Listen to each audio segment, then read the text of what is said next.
చంపేస్తాడు.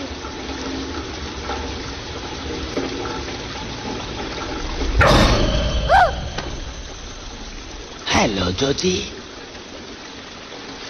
నీకు చాలా బాగుంది. నీకు ఇది కావాలా? అవును, ప్లీజ్ ఇవ్వండి. డ్రైనేజ్ లోపల ఏం చేస్తున్నావు? తుఫాన్ లో కొట్టుకుంటూ వచ్చేసాను. సర్కస్ అంతా కొట్టుకుపోయింది.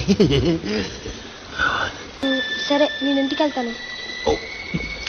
బోట్ లేకుండానే ఇది తీసుకెళ్ళకుంటే ఎలా జార్జి? వెళ్ళి చంపేస్తాడు కొను. ఇదిగో తీసుకో తీసుకో జార్జి.